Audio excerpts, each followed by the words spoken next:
Good morning, good afternoon, good night, wherever you are tuned in from around the world. This is indeed our mindset call that we are doing today. It is indeed our Just Do It July series, where we have been taking massive action into doing the things that's going to help us achieve all our goals and dreams. And tonight's mindset call, guys, is indeed entitled Adapt, Overcome, and Win. And how many of you have ever had to, you were on a certain path, you had a certain vision, you know exactly what it is that you wanted to do, the destination was there, but then something happened that delayed you, or there was an obstacle that you had to overcome, and you had to adapt, you had to overcome, but you had no doubt in your mind that you were going to win. Someone type win. I want to talk to some of you on this call tonight that you know that you're a natural born winner, that sometimes it doesn't even look good. Sometimes it doesn't even look like there's a way, but you've seen how things have happened in your life, that your creator has made a way where there seems like there is no way. Where are the winners on this call?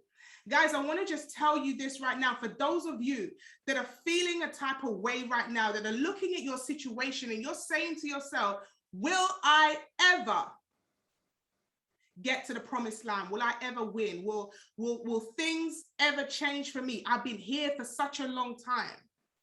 This situation has got from bad to worse. The more that I'm praising, the more that I'm reading more, I'm following the blueprint, but the more I do it, the more crazy it seems to get. Anybody, I may be just speaking to one person on this call that has ever encountered a situation like that, put some 777s in the chat. If, you can accept it sometimes. When you're doing the wrong thing, you know that the results ain't gonna come. But it's another thing knowing that you're following the blueprint, that you're doing what it is that you're supposed to do. And even though you are a servant leader, even though that you are doing the right thing and you're serving in the right capacity, no matter what happens, you still just can't get your breakthrough. That no matter what happens, you still seem to find the short straw, that you're doing it the right way. Have you guys ever seen people that are not integral, people that do the wrong things, people that seem to be lying, cheating, and stealing, and they seem to be winning, but you who's been loyal, you who's been faithful, you who has been honest, integral, are still fighting your way through? And sometimes you're looking up like, why? Why is it that things seem to happen? How many of you know a guy called Job? A guy called Job that did nothing wrong, and everything seemed to attack him. Everything seemed to go back. He was, as described, he was following the blueprint. He was following the blueprint, guys. You see, anytime I feel sorry for myself, I remember the brother named Job. Go ahead and type Job. Let's give him some honor. Because Job was pushing. And every time he pushed, he was following the rules. He was doing what he needed to do.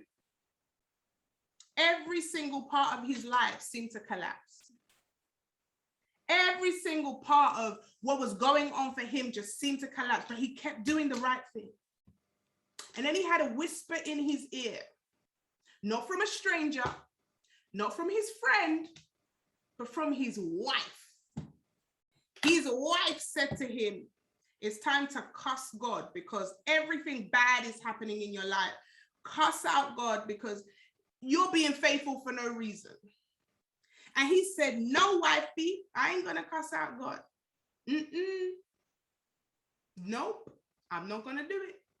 And despite he had some feelings of a bit of upset, he remained truthful to himself. And long story short, for those of you that don't know, he was rewarded more than what he lost during the season of loss. Somebody type in the chat, I'm about to be rewarded with more. I need us to understand right now that when one door closes, when there's a loss, when something is taken away from you, if you are a believer, if you understand that God will never take something away from you without replacing it with more, you're about to get some double.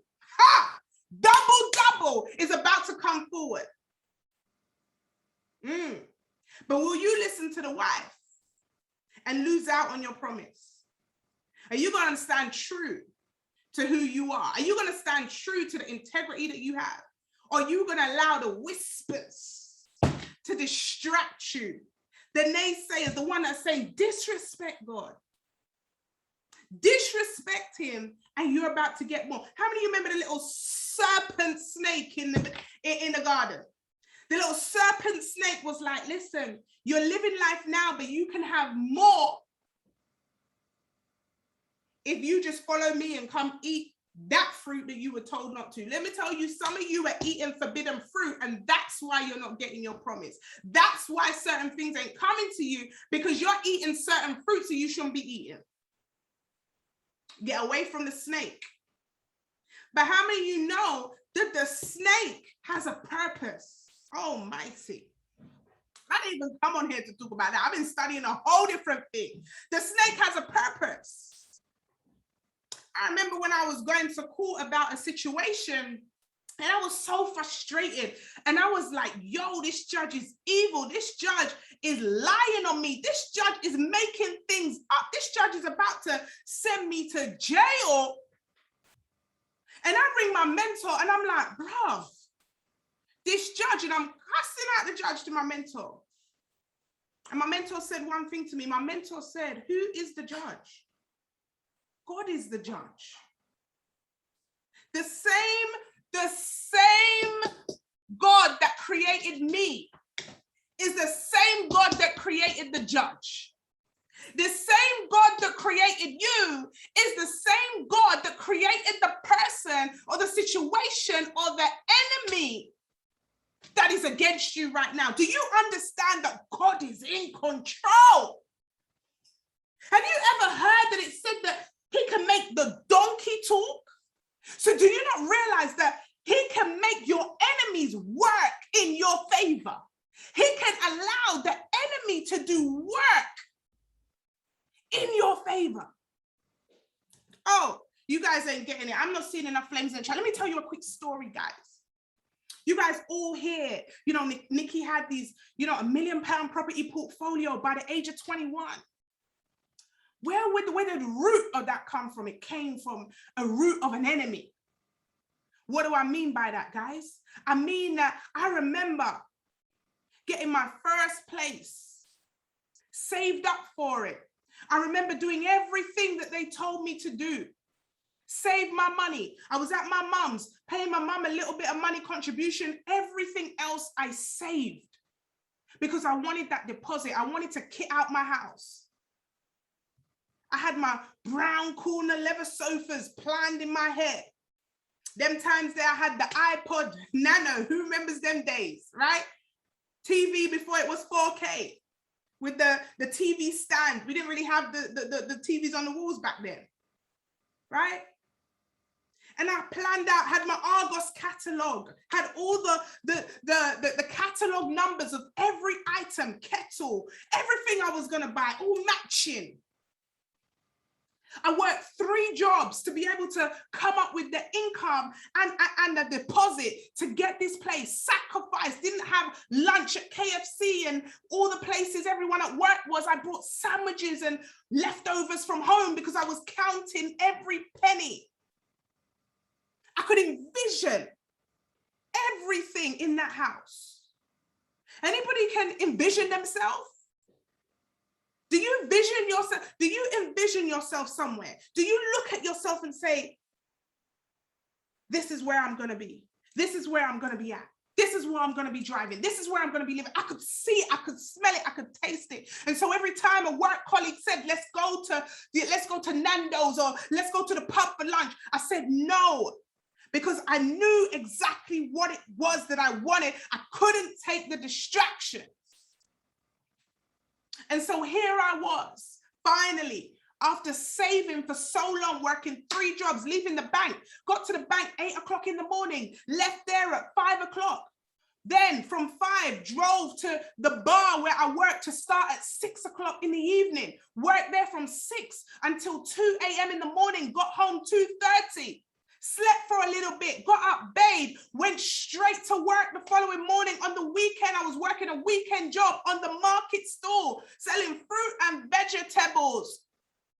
My friends looking at me like, look at this girl on the market. But I didn't care what it looked like. I didn't care what anybody thought about me because I had a vision. I knew where I envisioned myself. I knew exactly where I was going to be. I didn't care who was laughing. I didn't care who had something to say because I could see that house. I could see my Argos fandangles, the kettle, the toaster. I could see the bread bin. I could see every little detail about what that was going to look like. And so we did it, guys. We did it before the age of 21. Got my first house. It was a flat, a 1-bedroom flat. And I remember moving in. I remember the feeling of putting that key inside the door. I remember telling the delivery people where to put everything, and my new bed arrived and DFS dropped off the brand new sofa, £6,000 sofas. I remember everything. I had a little folder with all the little tickets and everything inside because I knew exactly what it was. And so here I was in my new place, going to work, coming back, put my key in the door. And why did I want to move out? Because I wanted my boyfriend to come chill. And mommy wouldn't let me have my boyfriend around the place. How many of you were like, listen, your mom's like, you're not a big person in here. You're is my name on that door and you're under my roof. You ain't bringing no man up in this yard. And so if I wanted a man, I had to find a place. And so that was my motivation to get my place. I don't know, maybe it's just me. Maybe it's just me and Mary Kate that understand that situation, okay? And so there I was now, day one, I'm my man, yes. Hey, my man, me and my man are free as a bird. I'm like, no more mommy, no more climbing in and out of the windows, no more sneaking. We have got the goal. The goal has been achieved. The sacrifice was worth it, yo.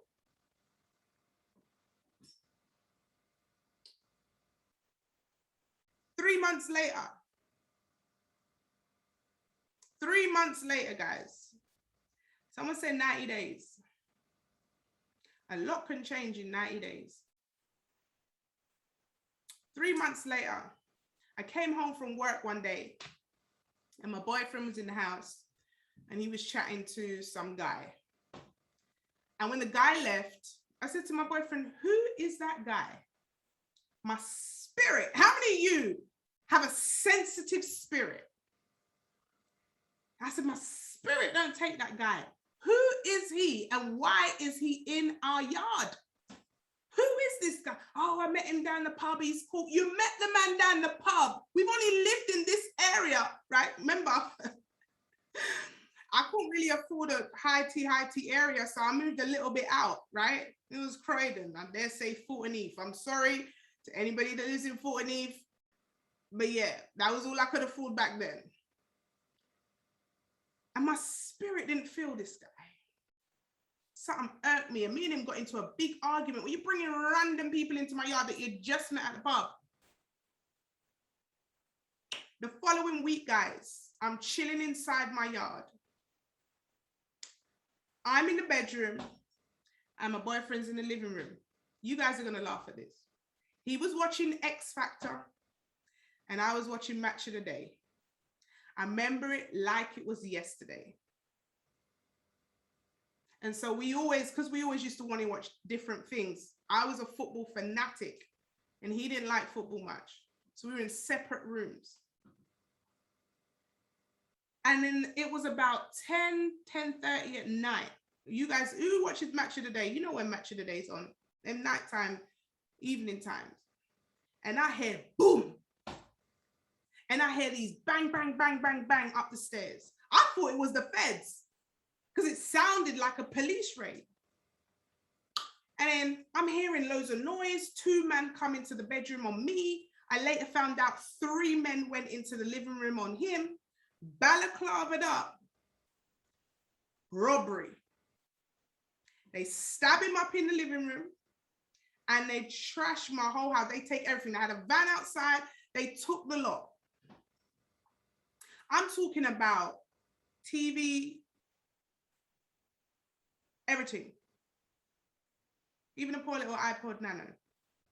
The only thing that was left in that yard was the DFS sofas, my wardrobe and my bed. Everything else was gone. My phones, my Gucci purse, my big chain. Back then, your girl was a bad guy. My big gold chain, the big cross pendant on it. And within a blink of an eye, the guy was like, time, let's get out of it. They loaded up the van, stabbed him up, blood everywhere on my beige carpets, and they were gone. And he's like, call the police, call the police. I called the police got there, right? And from that day, guys, I think I lasted in that flat 3 more days. And every time the police knock the door to take statements, forensics, I'm gone to the door with a chopper. I got my machete in the hand. It's like the panicking starts. Don't be sorry, Adina, the story ain't over. So I go back to my mum's. I said, Mum, can't take it. Go back to my mum's. I later on find out that he was a drug dealer. And so that's the hit. How many of you know that sometimes you can be blessed, but because of who you hang around, you lose your blessing? I go back to my mum's and I remember why. I remember why I moved out in the first place. She started to give me a headache. And I've gone to work after maybe about 2 months off because I had to go through therapy and all that. And I've gone to work and my very first customer, who's one of my best friends now, comes into the bank to open an account. And I sit down with her and for some reason we vibed and I told her the situation. And I said, I don't have no money. The insurance are about to pay me out for all the goods that were stolen. I don't feel comfortable buying anything else because now I have a fear that I'm going to get robbed. But I want to move out of my mum's house. I can't stay there. And she said to me, look, I've got this book. I'm going to give you this book. And it's called How to Buy Property Using Other People's Money. Now, I read the whole of that book in one night when I went home. Once I read this book, now she was a property developer. Once I read this book, I began to implement some of the things in the book. The following month, I called up an estate agent and I put an offer into a flat. Flat was on for 200,000. The book said, going low. So I went in, I said, look, I put an offer in for 140, half expecting them to say no. I didn't even have the money. I was like 140 cash. The estate agent laughed. They were like, love, we'll put it in because legally we have to. But you come up with a better offer, love. I went, put the offer in. Never forget, it was a Friday, guys. I got a phone call. I was sitting in my office in the bank and the phone rang and the estate agent says, I can't believe I'm saying this, love, but they've accepted. I went, oh, okay. And then I've come off the phone like, rah, gonna have to find this money now. I followed the book, picked up the phone to a bridging loan company, picked up the phone to a mortgage advisor. And he goes, boom, we can do it. Goes, is it legal? He said, yeah. Bush, bosh, bosh. By the Wednesday, guys, 4 days later, I own this second property. 2-bedroom flat this time. We've gone from a 1-bed flat in Croydon to now a 2-bedroom flat in South London. Now I've got the keys. I put the key in the door in exchange. I don't expect a celebration. It's all right. I know you guys know a lot of people that did that. You put the key in the door and I start having panic attacks, guys. I'm like, this reminds me of the old flat. This reminds me of the first flat. I can't live here. I'm gonna rent this place out.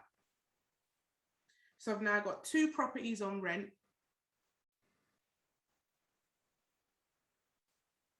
But I'm traumatic. I'm going through trauma. I can't move in the houses because I'm traumatized. House 2 looks like house 1. I'm shaking.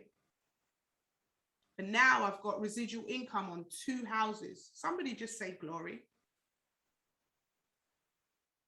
And so I'm at my mum's and I'm like, no, that's it. I know what I'm not going to do. I'm not going to get a flat. I'm going to get a house. But again, I don't have any money. Tell my sister, listen, pull out a loan for me just in case. I've read the book. It's another 3 months later. 3 months later, I ring the estate agent, postured. Hi, I'm an investor, a cash investor. I'm looking for a property in around this region. Let me know. It has to be a house. Must be able to park my car. This is what I want. This is what I want. Don't want this. I don't want a flat. Has to be this. Can't be too far off the road. This is what I want. Agent calls me and says, actually, there's a gentleman. He's got a gambling issue and he's going to lose his house. And he's willing to pay the deposit for you if you take it off his hands. Let me go see it. What's wrong with it? The house is perfect. Exactly what I want. And exactly 9 months after the robbery, before the age of 21, your girl now has £1 million property portfolio on the back of a trauma. When the enemy felt like they had you, when the enemy felt like they were taking you down, it was a setback for a set up. Oh no, you thought that you were holding me back. You thought you were stealing from me. Oh no, you weren't stealing from me, baby. In fact, what you were doing, you were setting me up.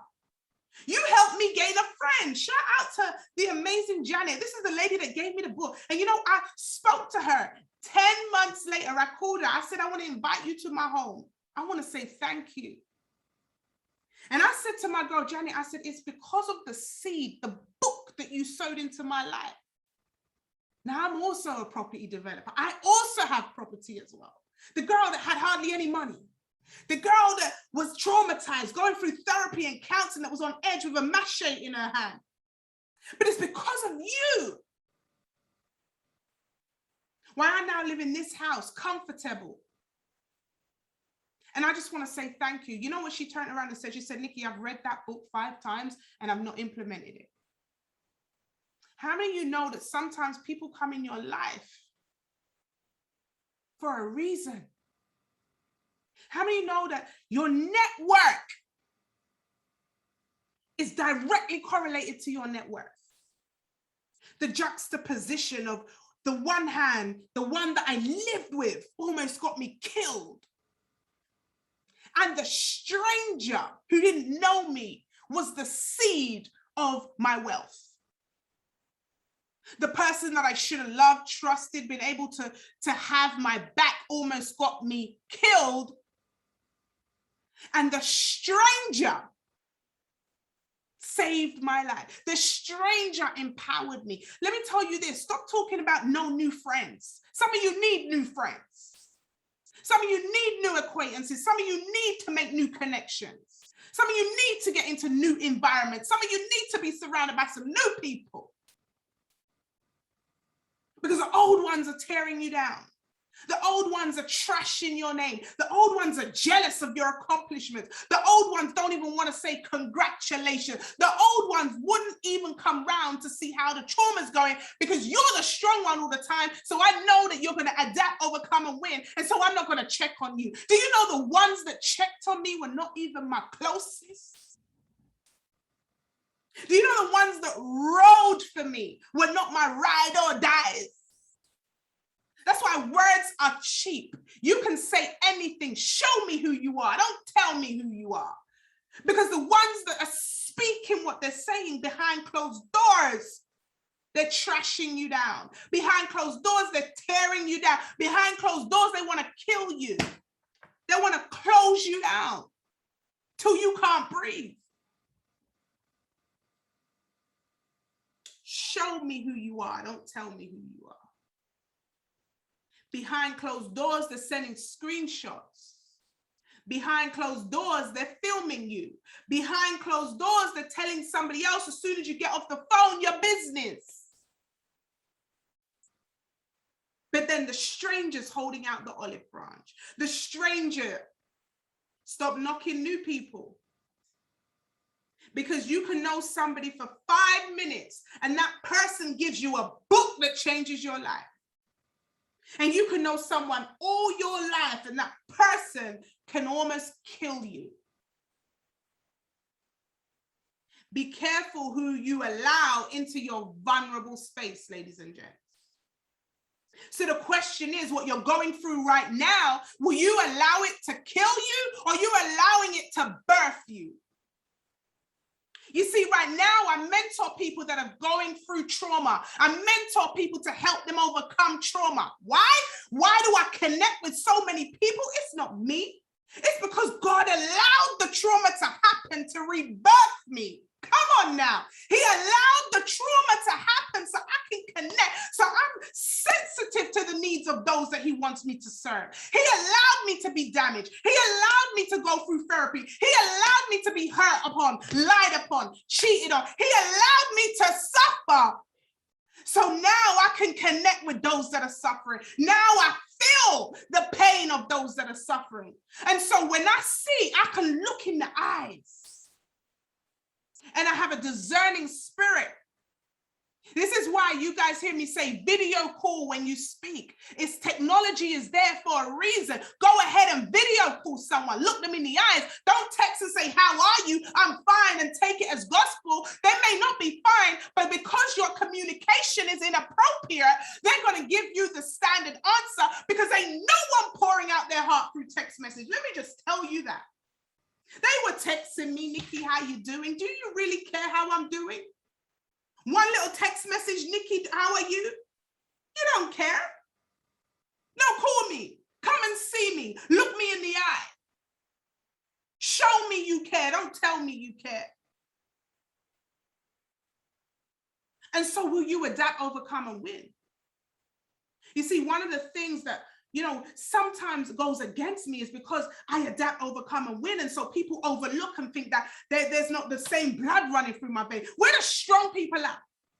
But because you put that brave face on because you can't afford to crumble, then maybe your situation is overlooked. Maybe your feelings are overlooked. Maybe because you're not complaining all the time. But I'm going to tell you today that all you need is that one angel to hand you a book. All you need is that one opportunity. All you need is that one customer. All you need is that one business idea. All you need is that one seed. And your whole life changes if you take action. If you take action, someone type action in this chat, because we're in the just do it season. You must take action, because if the seed is sown and you're not watering that seed, the seed ain't going to grow. You got to water the seed. So she gave me the book, but I had to read the book. I had to then implement the book. So what stage are you on? Do you have somebody in your life that is pouring into you? Do you have someone in your life that is sowing a seed in you, but you ain't watering it? You're not taking action on it, because guess what? You know it all. Be careful of the people that say they know it all. Be careful of the people. Listen, let me tell you this. If you stop learning, you stop growing. If you stop growing, you stop gaining the success. In fact, you may even lose success.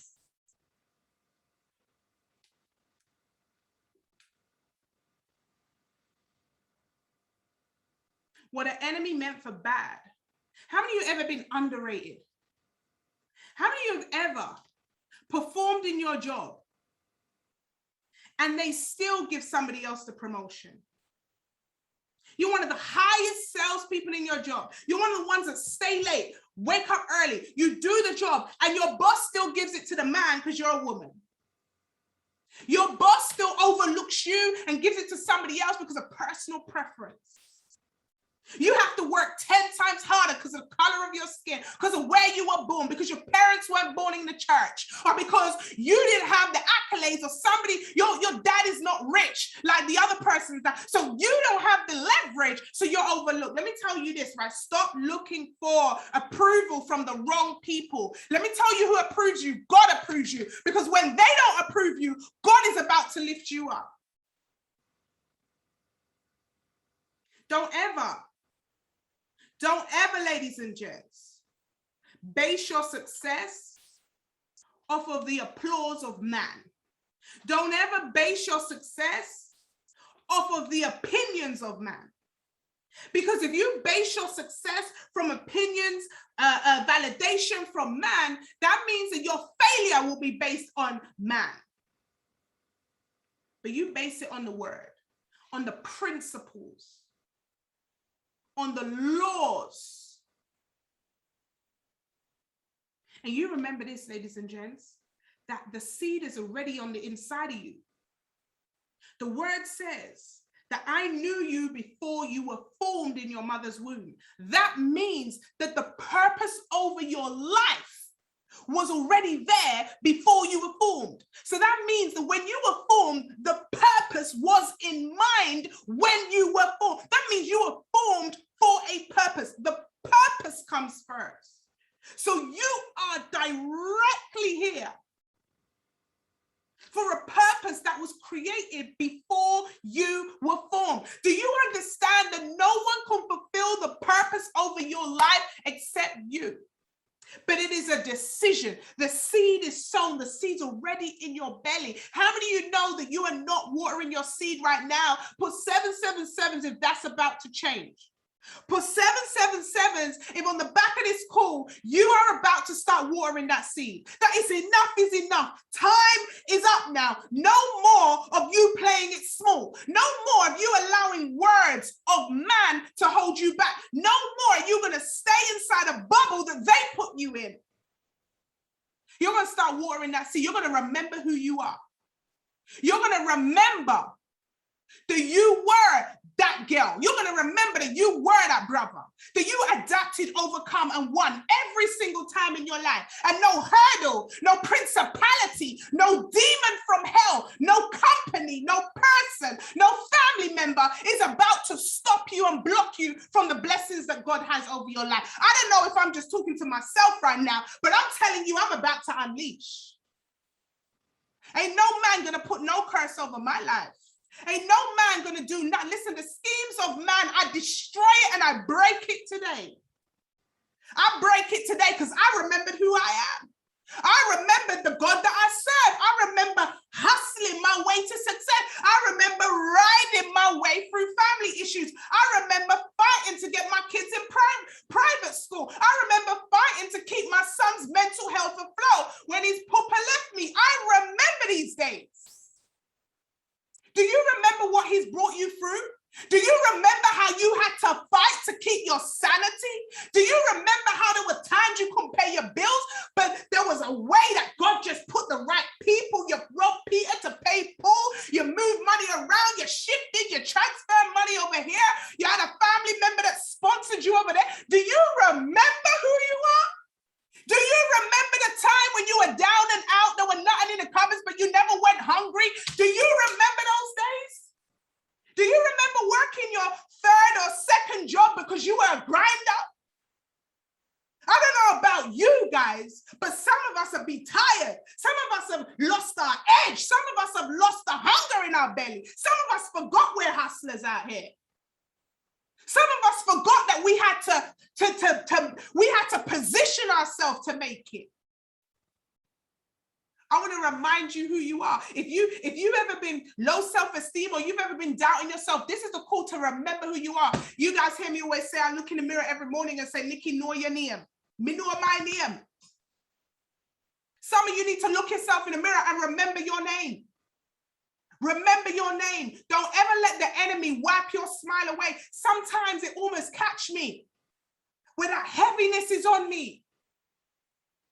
And I'm paranoid. I'm thinking these people are out to get me, fam. are out to do me, and these people want to destroy me.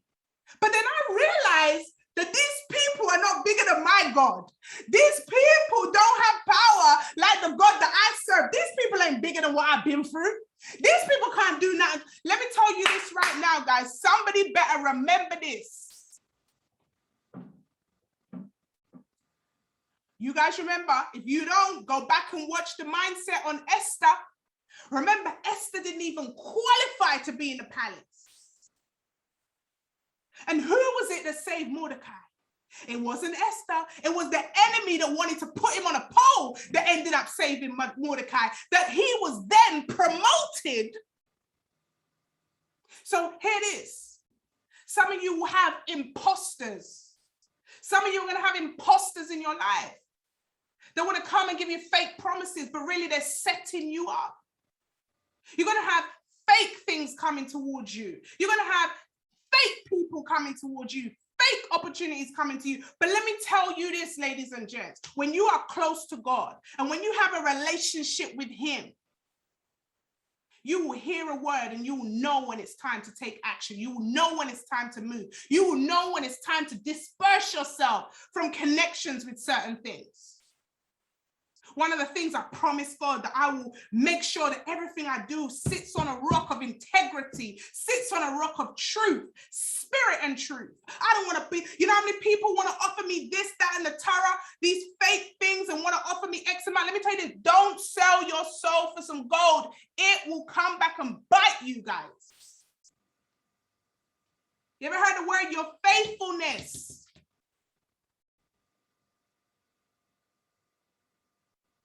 So ladies and gents, your homework for tonight. I'm going to keep going on this feed.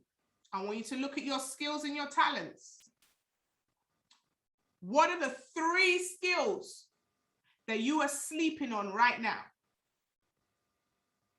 The 3 skill sets that you know is buried on the inside of you, and you are not watering that skill set.